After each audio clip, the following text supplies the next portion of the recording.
तुम्हाला म्युच्युअल फंडवर शंका आहे का? मग एक मिनिट थांबा, तुम्हाला एक रिअल स्टोरी सांगतो. जर या निपॉन इंडियाच्या फंडमध्ये 1995 मध्ये जर कोणी फक्त 2,000 रुपये महिन्याची SIP चालू केली असती तर आतापर्यंत त्या व्यक्तीची गुंतवणूक झाली असती 7,22,000 रुपये आणि आज रोजी त्या पैशाची व्हॅल्यू असती 5,20,00,000 रुपये. या फंडनी 22% CAGR रिटर्न्स दिलेले आहेत मागील 30 वर्षापासून. पण जर एखादा व्यक्ती शंकाच घेत बसला असता आणि 5 वर्षे उशिरा गुंतवणूक चालू केली असती, म्हणजे 1995 ऐवजी 2000 मध्ये जर गुंतवणूक चालू केली असती 2,000 रुपयाची SIP, तर त्या व्यक्तीचे पैसे जमा झाले असते 6,00,000 रुपये आणि आज त्याची व्हॅल्यू असती 1,72,00,000 रुपये. म्हणजे फक्त 5 वर्षे उशिरा गुंतवणूक चालू केल्यामुळे 3.5 करोड रुपयाचं नुकसान झालं असतं.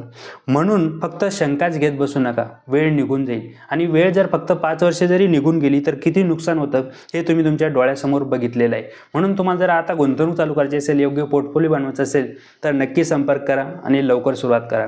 धन्यवाद.